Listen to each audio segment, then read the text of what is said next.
Alors, sans plus tarder, nous allons prendre Matthieu. Nous allons lire ce matin tout le chapitre 2. Je laisse peut-être s'afficher donc Matthieu chapitre 2. Super. Alors, on y va. Jésus naquit à Bethléem, en Judée, à l'époque du roi Hérode. Or, des mages venus d'Orient arrivèrent à Jérusalem et dirent « Où est le roi des Juifs qui vient de naître ? En effet, nous avons vu son étoile en Orient et nous sommes venus pour l'adorer. » Quand le roi Hérode apprit cela, il fut troublé et tout Jérusalem avec lui. Il rassembla tous les chefs des prêtres et spécialistes de la loi que comptait le peuple et leur demanda où le Messie devait naître. Ils lui dirent « À Bethléem, en Judée, car voici ce qui a été écrit par le prophète. En toi, Bethléem, terre de Juda, tu n'es certes pas la plus petite parmi les principales villes de Juda, car de toi sortira un chef qui prendra soin d'Israël, mon peuple. » Alors, Hérode fit appeler en secret les mages. Il s'informa soigneusement auprès d'eux du moment où l'étoile était apparue. Puis, il les envoya à Bethléem en disant « Allez prendre des informations exactes sur le petit enfant. Quand vous l'aurez trouvé, faites-le moi savoir afin que j'aille moi aussi l'adorer. » Après avoir entendu le roi, ils partirent.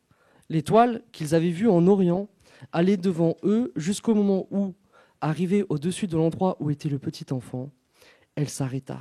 Quand ils aperçurent l'étoile, ils furent remplis d'une très grande joie. Ils entrèrent dans la maison, virent le petit enfant avec Marie, sa mère, se prosternèrent et l'adorèrent. Ensuite, ils ouvrirent leur trésor et lui offrirent en cadeau de l'or, de l'encens et de la myrrhe. Puis, avertis dans un rêve de ne pas retourner vers Hérode, ils regagnèrent leur pays par un autre chemin. Lorsqu'ils furent partis, un ange du Seigneur apparut dans un rêve à Joseph et dit « Lève-toi, prends le petit enfant et sa mère, fuis en Égypte et reste-y jusqu'à ce que je te parle, car Hérode va rechercher le petit enfant pour le faire mourir. » Joseph se leva, prit de nuit le petit enfant et sa mère et se retira en Égypte. Il y resta jusqu'à la mort d'Hérode, afin que s'accomplisse ce que le Seigneur avait annoncé par le prophète. « J'ai appelé mon fils à sortir d'Égypte. » Quand Hérode vit que les mages l'avaient trompé, il se mit dans une grande colère et il envoya tuer tous les enfants de 2 ans et en dessous qui étaient à Bethléem et dans tout son territoire, selon la date qui s'était fait préciser par des mages. Alors s'accomplit ce que le prophète Jérémie avait annoncé. On a entendu des cris à Rama, des pleurs et de grandes lamentations. C'est Rachel qui pleure ses enfants et n'a pas voulu être consolée parce qu'ils ne sont plus là.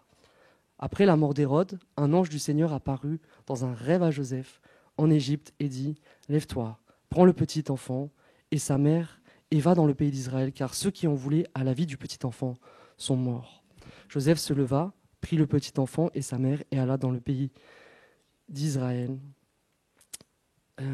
Cependant, quand il apprit qu'Archélaüs régnait sur la Judée à la place de son père Hérode, il eut peur de s'y rendre. Averti dans un rêve, il se retira dans le territoire de la Galilée. Il vint habiter dans une ville appelée Nazareth, afin que s'accomplisse ce que les prophètes avaient annoncé. Il sera appelé Nazaréen. Voilà, une plutôt longue lecture, mais voilà, c'est bien aussi dans ces périodes particulières de prendre le temps de relire ces passages en entier de la nativité. Et je vous y encourage, au-delà de l'aspect commercial, au-delà du Père Noël qui essaye de voler finalement l'attention. Je vous encourage à méditer ces passages de la nativité parce que la paix et la joie, Jésus nous l'a apporté un jour. Alors c'est peut-être pas le 25 décembre, mais il nous l'a apporté. C'est arrivé un jour et il est bon de s'en souvenir. Et moi j'aime vraiment cette période. J'écoute des chants de Noël, j'écoute ces paroles et je suis vraiment touché. Je suis vraiment dans la paix, dans la joie. Emmanuel, Dieu avec nous, il est là. Alors, sur ce récit particulier, je voudrais vous dire qu'il y a un puissant encouragement pour nous. Et cet encouragement, nous allons le voir, est le suivant, que Dieu ne faillit pas dans l'accomplissement de ses promesses. Et il accomplit ce qu'il a dit, il le fait. Et cela, malgré même l'opposition que l'on a vue d'Hérode. Alors, le premier point, c'est celui-ci que je vais développer. C'est que la parole annoncée par Dieu se réalise toujours. En fait, dans ces quelques versets que nous avons lus, dans ce court récit, on se rend compte que plusieurs prophéties, donc des messages que Dieu avait annoncés bien à l'avance, se réalisent. Alors que pendant des milliers d'années, on a attendu la venue d'un Messie, alors que pendant des milliers d'années, on voit au fil des prophéties, des indices sur comment cela allait arriver, cela arrive effectivement. À ce temps inattendu, cela arrive. Alors, dès le premier verset, nous voyons que Jésus naquit à Bethléem, en Judée, à l'époque du roi Hérode. C'est pas nous, si on est à Nice, à Cannes-sur-Mer, à Saint-Laurent, c'est pas important, n'est-ce pas? Voilà, on est né quelque part, il n'y avait rien de prévu à l'avance. Mais le fait que Jésus naisse à Bethléem, c'est pas un détail. Il n'est pas né à un endroit comme à un autre. Il est né là où Dieu avait dit, 7 siècles avant Jésus-Christ, qu'il naîtrait. C'est pas un hasard s'il est né à Bethléem. Et là, nous voyons au verset 1 l'accomplissement de cette promesse que nous avons, qui est donnée à Michée au chapitre 5, versets 1 à 4. Donc Michée, 7 siècles avant Jésus, qui dit « Et toi, Bethléem, Ephrata, qui est petite parmi les villes de Juda, de toi sortira pour moi celui qui dominera sur Israël et dont l'origine remonte loin dans le passé, à l'éternité. C'est pourquoi il livrera son peuple jusqu'au moment où accouchera celle qui doit accoucher, et le reste de ses frères reviendra auprès des Israélites. Il se présentera et les conduira avec la force de l'Éternel, avec la majesté du nom de l'Éternel son Dieu. Ils auront une habitation assurée, car sa grandeur sera reconnue jusqu'aux extrémités de la terre. C'est lui qui ramènera la paix. » Voilà l'accomplissement de cette parole. Et il est aussi question de celle qui doit accoucher. Et celle qui doit accoucher, c'est une vierge, celle dont il était dit dans Ésaïe, 7 siècles avant Jésus-Christ. Ésaïe 7, 14, c'est pourquoi le Seigneur lui-même vous donnera un signe. Voici la jeune fille, donc celle qui est vierge, deviendra enceinte. Elle enfancera un fils et elle lui donnera le nom d'Emmanuel, Dieu avec nous. Dès ce premier verset, nous voyons toutes ces prophéties qui se réalisent, tout ce qui découle. Tout ce qui découle. Et je voudrais dire quelque chose de plus, c'est que, en fait, le fait qu'il soit né à Bethléem, humainement, j'ai envie de dire, c'était pas forcément quelque chose qui était naturel, qui était prévu. Parce que nous savons que Joseph et Marie étaient sur un autre territoire, dans une autre ville que celle de Bethléem. Mais pour que cette parole se réalise, pour qu'il se passe ce que Dieu avait décidé, Dieu est intervenu d'une manière incroyable, encore une fois. Et c'est ce que nous voyons dans Luc au chapitre 2, verset 1. Nous voyons que, en fait, Dieu a inspiré à une des personnes les plus puissantes de l'époque, c'est à savoir l'empereur romain, cet empire qui dominait de grandes contrées. Il lui a inspiré de provoquer un recensement. Et c'est comme ça que Joseph et Marie se retrouvent à Bethléem, et c'est ce que nous voyons, Luc chapitre 2, verset 1. À cette époque-là parut un édit de l'empereur Auguste qui ordonnait le recensement de tout l'empire. C'est pas un hasard si à cette époque-là il parut cet édit. Ce premier recensement, en plus, c'était quelque chose qui était le premier, un inédit. Ce premier recensement eut lieu pendant que Quirinius était gouverneur de Syrie. Tous allaient se faire inscrire, chacun dans sa ville d'origine. Joseph aussi monta de la Galilée, de la ville de Nazareth, pour se rendre en Judée, dans la ville de David, appelée Bethléem, parce qu'il était de la famille et de la lignée de David. Conformément aux prophéties aussi, Jésus devait être de la lignée de David. Il y alla pour se faire inscrire avec sa femme Marie, qui était enceinte. Et pendant qu'ils étaient là, en plus, comme par hasard, le moment où Marie devait accoucher arriva. C'était pas une césarienne programmée comme pour ma fille, donc c'est arrivé quand Dieu l'avait décidé, ils étaient là. Et elle mit au monde son fils premier-né. Et qu'est-ce que je veux vous dire par là? Comme je vous le disais, c'est pas simplement pour que vous rentriez chez vous et que vous disiez je sache plein de choses, c'est super, mais c'est pas ça le plus important. Ce que je veux vous dire ce matin, je veux vous encourager. Je veux vous dire que si Dieu vous a parlé, qu'il vous a dit quelque chose, eh bien, il faut arrêter de se dire mais comment cela arrivera?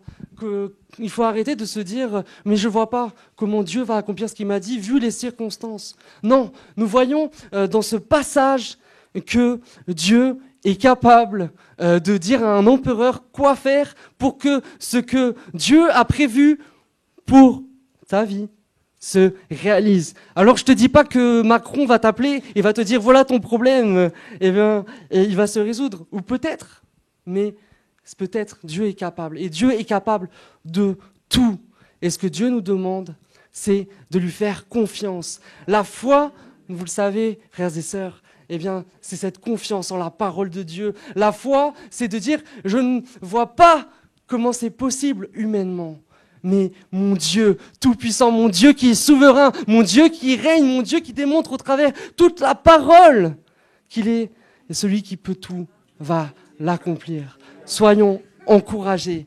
Et moi j'aime beaucoup ce verset qu'il y a dans Genèse 18, 14. Y a-t-il rien qui soit étonnant de la part de l'Éternel? Non, rien n'est étonnant de la part de notre Dieu. Bien sûr, cela nous étonne parce que c'est grand, mais Dieu peut tout et il ne faut pas s'en étonner.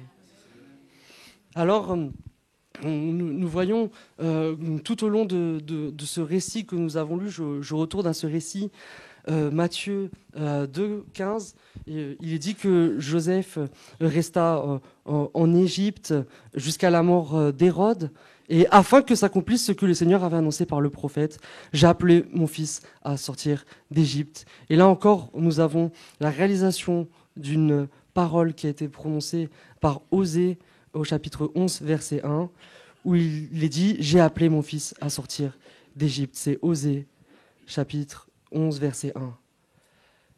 Alors, il y a encore Matthieu, chapitre 2, où il est parlé de ce moment où malheureusement Hérode fait tuer des enfants. Parce que dans sa colère, dans sa rage, il veut éliminer celui qui pourrait lui subtiliser le trône dans son esprit. Et donc là encore, c'était prévu dans Jérémie 31, verset 1. Et enfin, dernière chose, et je ne vais pas m'étendre plus que ça, mais c'est juste pour vous montrer que c'est intéressant parfois juste de prendre le temps de dire, ok, il y a une prophétie, et elle est où cette prophétie du Nouveau Testament qui se réalise de l'Ancien? Enfin, c'est où? Et c'est toujours intéressant de savoir finalement où c'est. Alors, juste sur ce dernier point, au Matthieu 2, 23, il est dit, il vint habiter dans une ville appelée Nazareth, afin que s'accomplisse ce que les prophètes avaient annoncé, il sera appelé Nazaréen. Alors juste sur ce passage, ça peut paraître surprenant parce que on se rend compte que on ne trouve pas une prophétie, vous le savez pour plusieurs, mais clairement qui dit il sera appelé Nazaréen. Alors, ce qui est bien avec la Bible, c'est que la Bible, elle n'est pas simpliste. Des fois, on a l'impression que les choses sont en opposition. On a l'impression qu'on peut prendre la Bible à défaut, finalement qu'elle se trompe. Et je voudrais vraiment vous dire que si tu as l'impression que la Bible se trompe, c'est que c'est toi qui te trompes. Parce que la Bible ne se trompe jamais. Alors il faut méditer, alors il faut rechercher, en tout cas, pourquoi on n'a pas compris, comment on doit comprendre les choses. Il faut remettre les choses dans leur contexte. Et là, en fait, quand on a ce passage, il sera appelé Nazaréen. Ça fait référence, d'après des commentateurs bibliques, à une chose. C'est le fait que, en fait, ce nom Nazaréen, ça veut dire que c'est comme une marque de mépris en fait. Parce que la ville de Nazareth, c'était pour les gens de l'époque une ville un peu méprisable. Et voilà, et comme vous savez, des fois on peut mépriser les gens parce qu'ils habitent à un certain endroit, n'est-ce pas?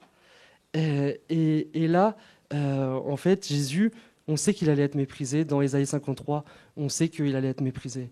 Et donc, la parole, là encore, dit la vérité. Les prophètes avaient annoncé qu'il allait être méprisé. Et c'est la manière de mépriser, c'est notamment en disant, lui, c'est un Nazaréen, c'est quelqu'un voilà, qui vaut rien, il vient de cette ville où il sort rien de bon. Vous me suivez? Voilà, je ne veux pas être trop compliqué, mais je trouvais que c'était bien quand même de remettre les choses au clair.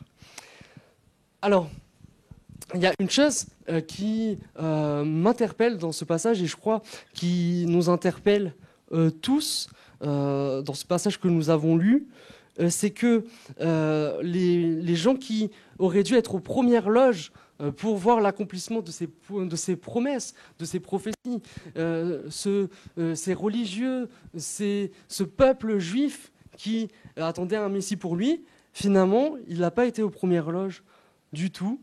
Il s'est passé quelque chose d'extraordinaire que Dieu avait annoncé, et eux, ils n'étaient pas présents.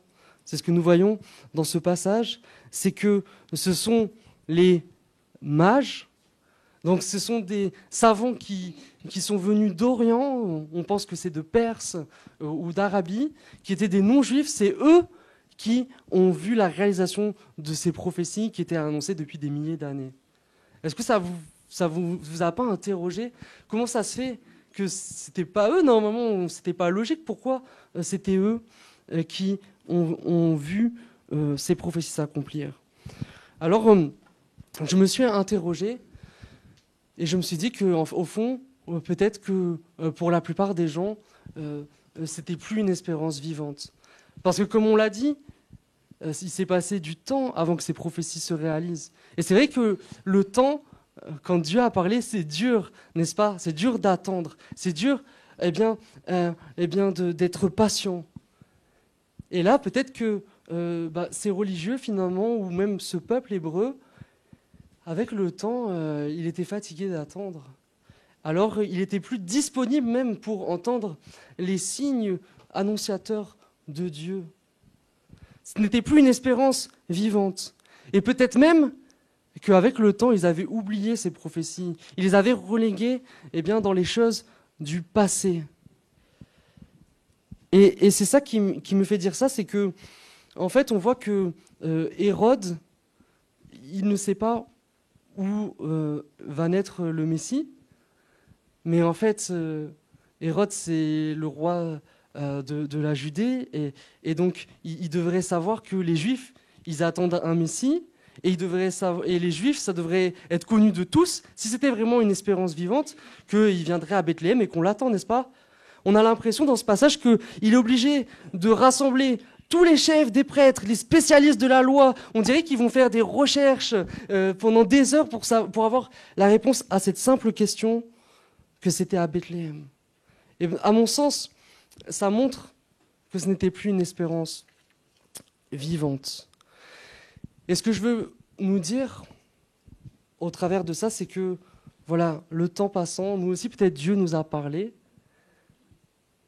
mais le temps passant, on doute peut-être. Des fois, même, Dieu nous a promis quelque chose, il nous a parlé lors d'une réunion. Et je crois que Dieu nous a parlé pour plusieurs dans une réunion, et on a même oublié.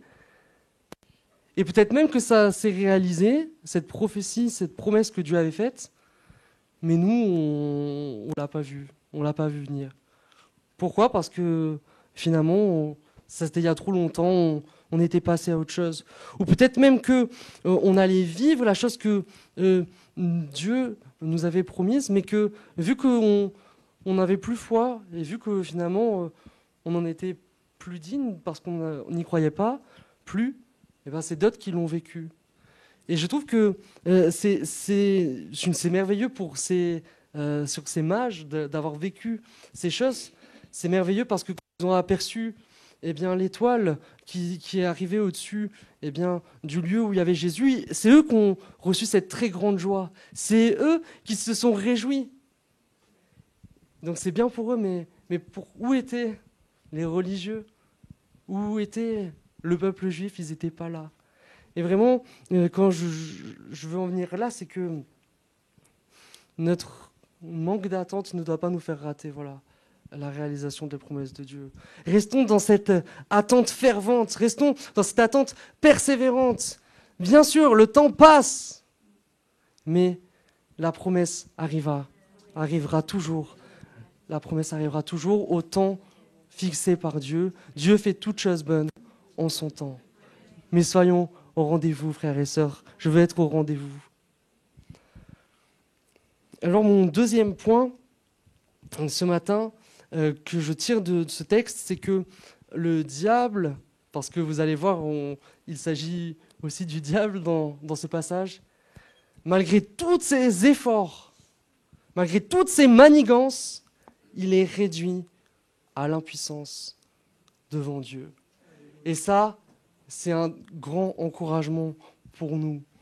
Parce que nous avons parfois l'impression que le diable est tellement puissant, tellement fort, et qu'il nous fait peur.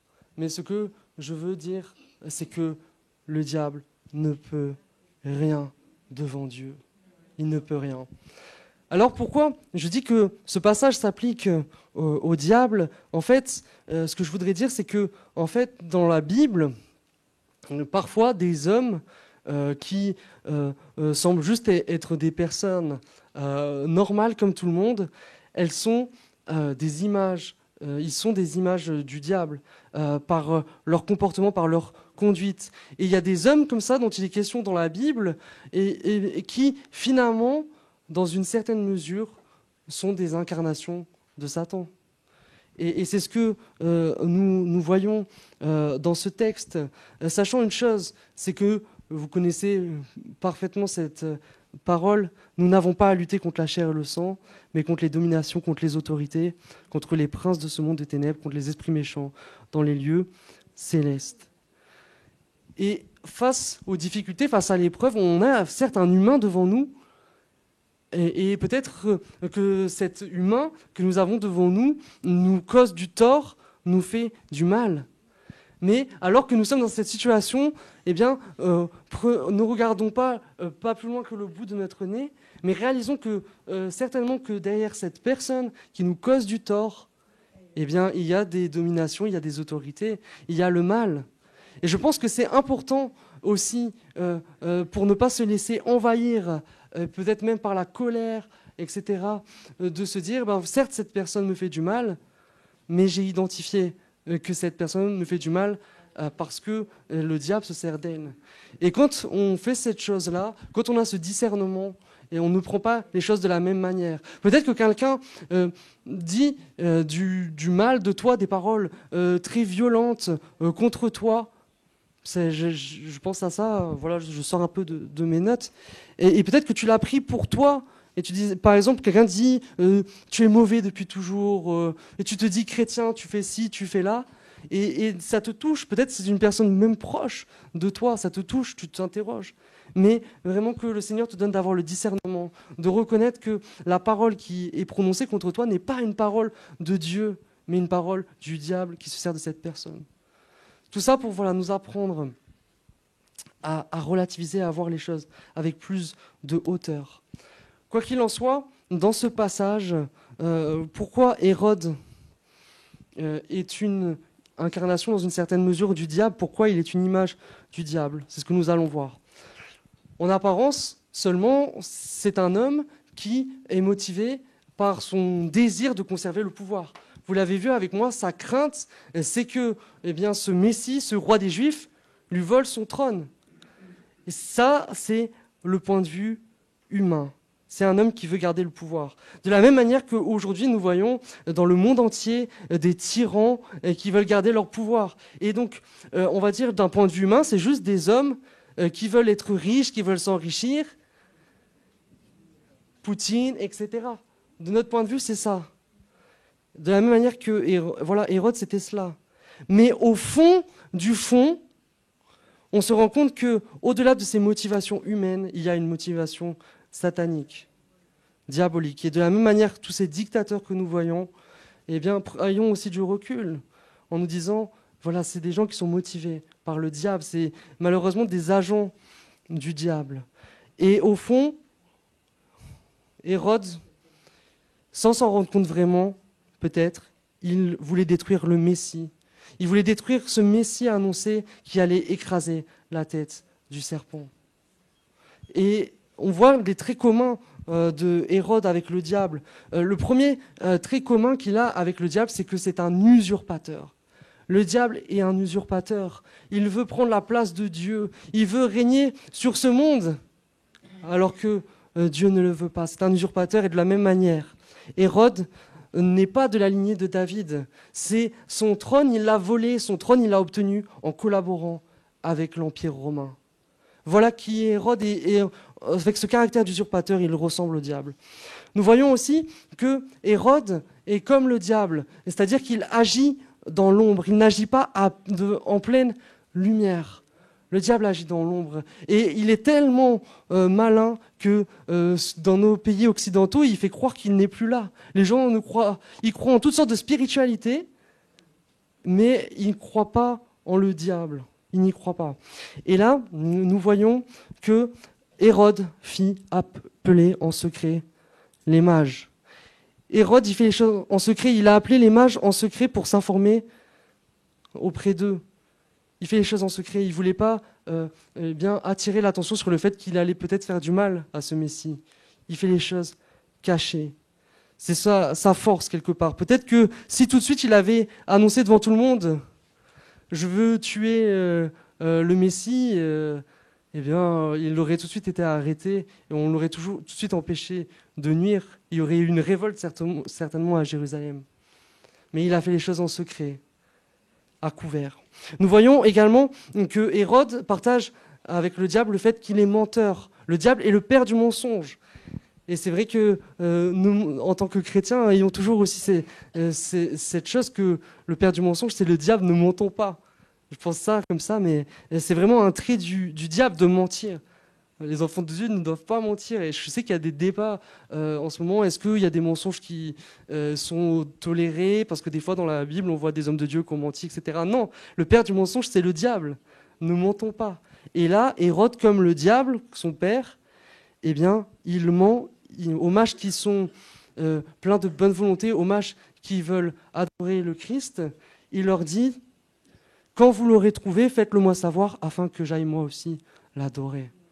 Mais personne n'est dupe qu'il avait déjà prévu de tuer Jésus, mais il a menti pour arriver à ses fins. Il est menteur.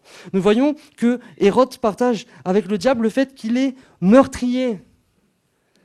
Parce que quand il vit que les mages l'avaient trompé, il se mit dans une grande colère et il envoya tuer tous les enfants de 2 ans et en dessous qui étaient à Bethléem. C'était un meurtrier. Et quand on regarde un peu son histoire avec les sources historiques, on sait qu'il était tellement omnubilé par le pouvoir, par le conserver, qu'il a mis à mort sa femme pour le conserver, ses 2 fils, et que finalement, tous ceux qui s'opposaient à lui, il les tuait. C'était un meurtrier, il partageait cela avec le diable. Et là où ça devient plus intéressant, c'est que comme le diable, il avait peur de la parole de Dieu. Parce que quand les mages ont dit que le roi des Juifs venait de naître, il a eu peur. Il a eu peur parce qu'il savait que la parole de Dieu était la vérité. Parce qu'au fond, il croyait que la parole de Dieu était la vérité. On voit qu'il était troublé. Cet homme était troublé. De la même manière, le diable est troublé par la parole de Dieu. Le diable peut faire tout ce qu'il veut, mais il sait au fond que Dieu est plus grand que lui. Il sait au fond que Dieu est plus fort que lui. Il sait au fond que toutes ses manigances ne lui permettront pas de vaincre Dieu.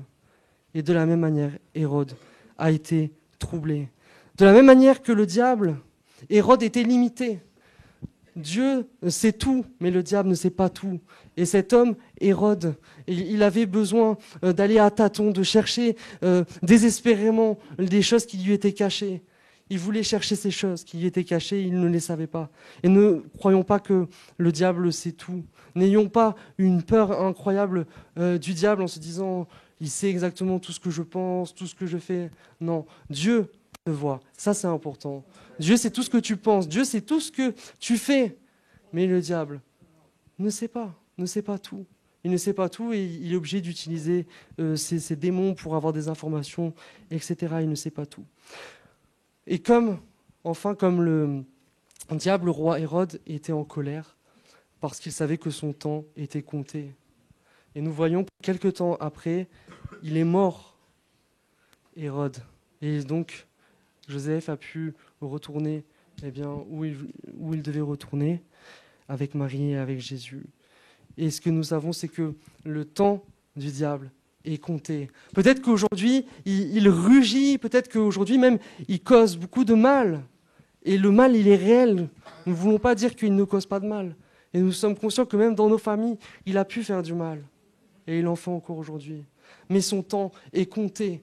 Nous savons qu'un jour, il va être châtié, puni. Nous savons que Jésus a dit qu'il a vu Satan tomber comme un éclair. D'ores et déjà, il est agonisant. Et nous savons qu'un jour viendra la fin complète pour lui et il ne sera plus en état de nuire comme Hérode n'a plus été en état de nuire. Son temps était compté. Le temps du diable est compté. Alors, ce que nous voyons finalement dans ce passage, c'est que Hérode, malgré toutes ses manigances, n'a pas pu s'opposer au plan de Dieu. Pourtant, c'était un roi.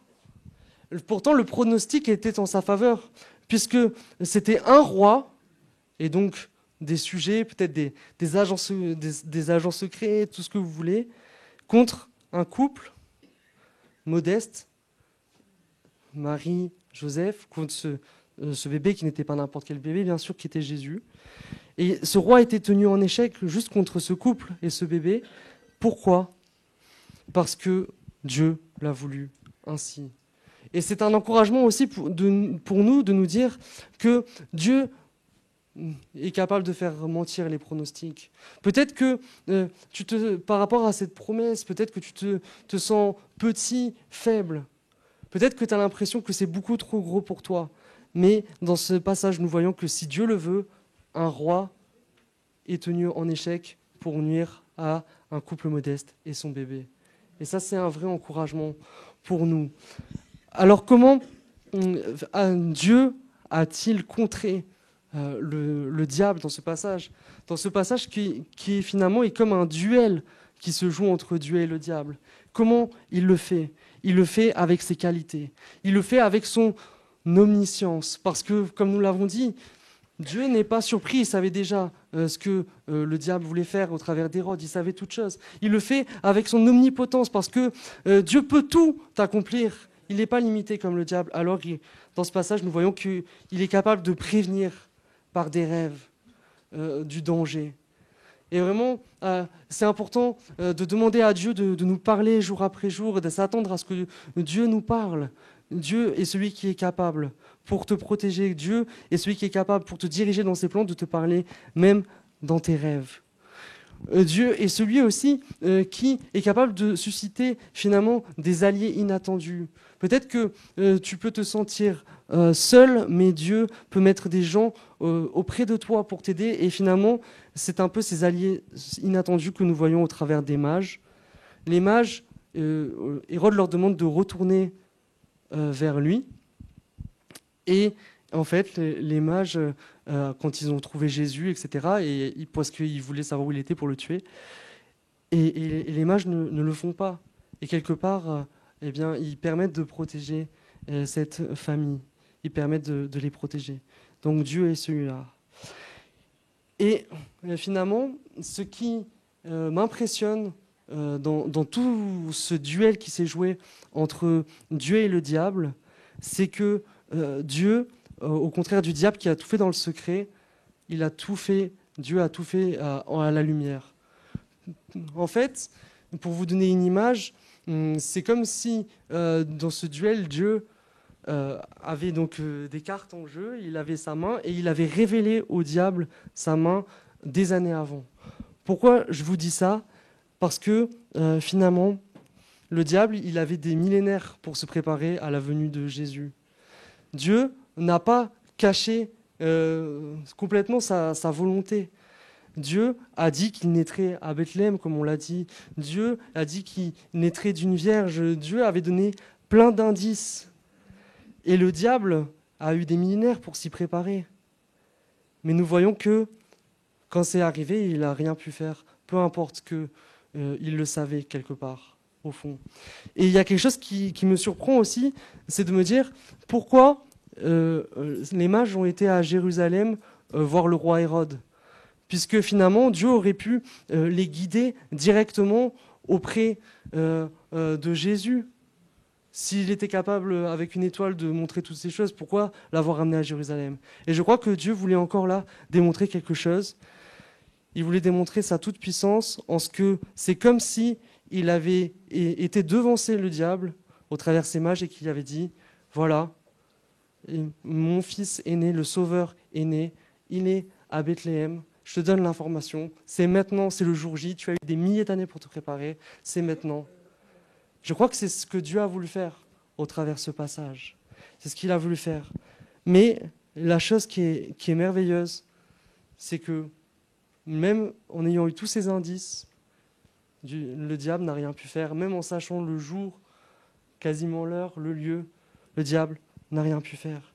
Et alors, je veux vous encourager juste en vous disant, ne soyons pas terrorisés aussi par le diable. Parfois, une fois, j'ai entendu quelqu'un qui disait, oui, quand Dieu te parle, garde-le, ne le dis pas à voix haute presque, parce que si le diable l'entendait, il va s'opposer à toi. Et du coup, s'il s'oppose à toi, il va peut-être réussir à te voler ce que Dieu voulait t'accorder. C'est bizarre cette doctrine, parce que, en fait, n'aie pas peur de proclamer ce que Dieu veut faire dans ta vie. N'aie pas peur de proclamer les bénédictions que Dieu veut t'accorder. N'aie pas peur. Il ne peut rien si Dieu a décidé quelque chose sur ta vie. Ne sois pas dans la crainte, ne sois pas effrayé. C'est ce que nous voyons au travers ce passage de Noël. Alors, pour conclure ce message, je voudrais que tu sois simplement encouragé. Mon idée vraiment ce matin, c'était de nous encourager au travers de ce récit. Je voudrais nous encourager en nous disant que la promesse que Dieu nous a faite, elle est en route. De ne pas douter qu'elle est en route. Je voudrais dire à chacun qu'il peut accomplir cette promesse à tout moment, alors que tu ne t'y attendais pas. Il peut l'accomplir par des moyens incroyables comme il l'a fait dans ce passage. Il le met tout en place et tu ne le sais même pas. Et ce que je voudrais te dire aussi et t'encourager, c'est que le diable ne peut rien contre ça. Il ne peut rien. Pourvu que toi, tu restes dans l'obéissance, pourvu que toi, tu restes dans la confiance. Le diable ne peut rien contre la promesse que Dieu a faite pour toi. Il a été vaincu, il est tombé et il est perdant au bout de l'histoire. Et la question que je voudrais nous poser, c'est est-ce que toi, tu es prêt pour ce jour où la promesse se réalisera ? Est-ce que tu seras comme ces mages qui étaient prêts, qui avaient été divinement avertis, qui avaient eu cette révélation parce qu'ils avaient encore soif de voir l'œuvre de Dieu, parce qu'ils avaient encore soif de voir ses promesses se réaliser? Ou est-ce que tu seras comme ces gens qui étaient religieux, comme ce peuple qui finalement était passé à autre chose? C'était démobilisé, c'était démotivé, avait été oublié. Moi, je veux nous encourager, à simplement s'attendre à Dieu, être prêt, à être digne, à cause de notre foi, de recevoir ce que Dieu a préparé, et que ce que Dieu a préparé pour nous, cette grande joie qu'il veut accorder à chacun, cette grande bénédiction qu'il veut accorder à chacun, qu'elle ne soit pas donnée à un autre qui avait plus foi, à un autre qui attendait plus, à un autre qui avait plus faim de voir la main de Dieu que toi. Ce matin, vraiment que nous ne soyons pas de ceux qui vivent cette parole, que les premiers seront les derniers et les derniers les premiers. Que malgré que nous soyons les premiers, nous demeurons encore les premiers à cause de notre attachement à sa parole, à cause de notre persévérance, à cause de notre foi. Sur ce, on va clôturer ces moments et vraiment que le Seigneur, en ces temps de fin d'année, nous fasse du bien encore, nous touche.